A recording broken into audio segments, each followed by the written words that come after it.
সিনজিতে নামলাম, রাগ করলা? ফয়সাল পার্ক এন্ড রিসোর্টে আইলাম, তুমি কি রাগ করলা?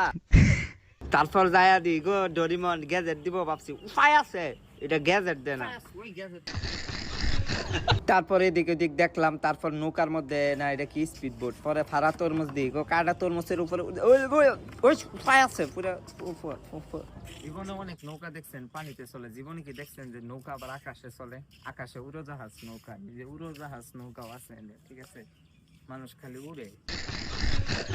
তারপর আবার হাঁটলাম, তারপর আশের কান ধরে ঘুরতেছে। তো আরেকটা জিনিস দেখাই, এটার মধ্যে উঠলে কিন্তু টেহা লাগবো আমি জানি, তবে এটার মধ্যে টেহা ছাড়া কিন্তু ঘুরন যাবে, ঠিক আছে? প্রথমে আপনি এটার মধ্যে উঠবেন, উঠার পরে বইবেন, বই হেরে ঘুরবেন, ঠিক আছে? আরে বুদ্ধি, এই বুদ্ধি। আরেকটা কথা, আপনি যদি এই পার্কে 200 টাকা টিকিট কাটটা যদি ঢুন, তাহলে এই যে বাইকের অফারের মধ্যে আপনিও কিন্তু শামিল হয়ে যাবে। তারপর তারপর রিসেপশনে গেলাম, তারপর তারপর কাপল রুমটা দেখলাম, যে কাপল রায় থাকতার উইদেন লেফটিন গো, লেফটিন বল লেফটিন। তারপরে দেখলাম আইটিভি মিবি অনেক কিছু, সুপার ভিআইপি একটা রুম, ঠিক আছে? এনে চাইলে আপনারা ভুলে থাকতে পারেন, লোকেশনটা আমি বইলা দিতাছি, আবার স্ক্রিনে দেওয়া নাম্বারটা আছে, এনে চাইলে আপনারা